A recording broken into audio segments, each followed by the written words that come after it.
Good morning, everyone. I hope you all are fine and are paying attention to your studies. So, today in English 2, we will be looking at the reading between the lines. जो भी आपने chapters पढ़े हैं from chapter 1 to 8, उनमें से कुछ कुछ questions हैं जो कि रीडिंग बिटवीन द लाइंस के अंदर हम देखेंगे, उनको पढ़ेंगे, ठीक है। एंड ये चैप्टर्स कौन कौन से हैं? Chapter 1 to 8. So see, let's see now how many questions are there in reading between the lines, and we'll try to remember them also, that how and from where they have been taken. Okay, so let's start.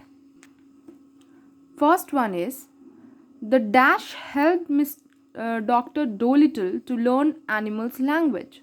अगर आपने ये कि first of all ये किस chapter से ये question, do you all know?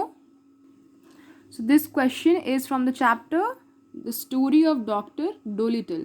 तो अगर आपने ये चैप्टर पढ़ा है, आपको वीडियो भी गया इस चैप्टर का, तो आप सबको पता होगा कि इस चैप्टर में डॉक्टर डोलिटल को एनिमल्स का लैंग्वेज, उनकी भाषा सीखने में हेल्प कौन करता है? Parrot. So the answer would be parrot. Now the monkeys in dash suffered from a terrible sickness. Doctor Dolittle वाला जो चैप्टर था उसमें जो मंकीज थे वो कहाँ के थे? कहाँ के वो मंकीज थे जिनको एक बहुत अजीब सी बीमारी हो गई थी? तो वो मंकीज कहाँ के थे? Africa. So answer would B Africa. Now the third question, name the poet of the poem the wonderful world. आप सबने जो पोएम पढ़ा था द वंडरफुल वर्ल्ड, उसके पोएट का नाम क्या था? सो उसके पोएट का नाम है विलियम ब्राइटी रैंड्स. क्या नाम था पोएट का? William variety रैंड्स. Now fourth one, what curls around the world. आप सबने जो ये पोएम पढ़ा था द वंडरफुल वर्ल्ड, उसमें एक लाइन था, द वंडरफुल वाटर कर्ल्स. पूरे दुनिया में क्या फैला हुआ है? नदियाँ जो होती हैं वो सिर्फ इंडिया में है या सिर्फ अमेरिका में है? नहीं ना, नदियाँ जो है वो पूरे वर्ल्ड में फैली हुई हैं, हर जगह बहती हैं. सो the wonderful water in the form of rivers, oceans and seas curls around the world. So answer would be water. Wonderful water. Now, fifth one is, the boy wanted to sell the wallets to provide dash and dash to his mother. जो chapter था the wallets, उसमें जो लड़का होता है वो क्यों इतना बेचैन होता है वैलेट्स को सेल करके पैसे कमाने के लिए, ताकि वो अपनी मदर के लिए ब्रेकफास्ट और मेडिसिन खरीद सके. Okay. Now the sixth one is, what covers the earth with softer mysteries. आप सबने song of the trees poem पढ़ा होगा, है ना? तो उसमें एक लाइन था ना, covers the earth with softer mysteries. मतलब अर्थ के जो भी राज हैं, जो भी बंजर ज़मीन है अर्थ जो भी उबड़ खाबड़ ज़मीन होती है, जो भी कमियां हैं अर्थ की, उन सब को अपनी सुंदरता से, अपनी ग्रीनरी से जो ट्रीज़ होते हैं वो कवर कर देते हैं, ग्रासेस जो होते हैं वो कवर कर देते हैं, और अर्थ हमें सिर्फ ऊपर से सुंदर ही दिखता है. So that is the meaning of this line, cover the earth with softer mysteries. So कौन कवर करता है अर्थ को? कौन अर्थ की धरती की बंजरपन को, उसका जो शेप होता है उबड़ खाबड़, उसको जितनी भी कमियां हैं उसको ढककर उसको खूबसूरत दिखने में हेल्प कौन करता है? The greenery of the trees. So answer would be the greenery of the trees. Now name the poet of the poem the song of the trees. ये जो पोएम है सॉन्ग ऑफ द ट्रीज, उसके poet कौन है?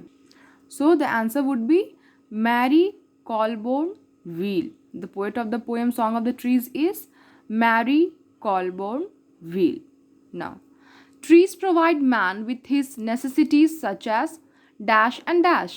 Trees जो होते हैं वो मैन की बहुत सारी नेसेसिटीज़, बहुत सारी ज़रूरतों को पूरा करते हैं. उनमें से किसी दो का आपको नाम लिखना है. So here we have written food and firewood. Next, what happened to Miles when he was 15 years old. वो जो स्टोरी था द स्पेशल एडवेंचरर, उसमें जो लड़का माइल्स होता है जब वो 15 साल का हो जाता है तो उसको क्या होता है? क्या एक अचानक से अजीब सी घटना घटती है उसके साथ? सो the answer would B miles became blind. Miles जो होता है वो क्या बन जाता है? अंधा हो जाता है वो. Now 10th one, what did miles dream of becoming. Miles का क्या सपना था? वो बड़ा होकर क्या बनना चाहता था? So he wanted to become a mountaineer. वो माउंटेन क्लाइम्स करना चाहता था, माउंटेनियर बनना चाहता था. And he wanted to fly aeroplane. So he wanted to become a pilot. So the answer would be a mountaineer and a pilot. Now next, what was Dhyanchand popularly known as? जो major Dhyanchand थे, the greatest hockey player of India, उनको हम popularly क्या किस नाम से वो famous थे? The wizard of hockey. Wizard मतलब जादूगर, हॉकी का जादूगर कहा जाता था उनको. Now next, the Indian hockey team played their opening match with Olympics first Olympic games में जो first time Indian hockey team hockey के लिए सेलेक्ट हुई थी, तो उनका जो पहला मैच था वो किस कंट्री की टीम के साथ था? So answer would be Austria. Next, who is the poet of the poem the Rainbow? The Rainbow जो पोएम है उसके पोएट का नाम क्या है? Christina Rossetti. Christina Rossetti. ना 14th, What builds a road from the earth to the sky? In the poem The Rainbow, किसके बारे में बोला गया है कि वो एक रोड बनाता है अर्थ से लेके स्काई तक, imaginary road? So the answer would be the rainbow. Name the famous Portuguese explorer. आप सब ने चैप्टर 8 पढ़ा है, बिगनिंग ऑफ अ वॉयज. उसमें किस फेमस एक्सप्लोरर के बारे में बात की गई है? सो answer would B Vasco da Gama.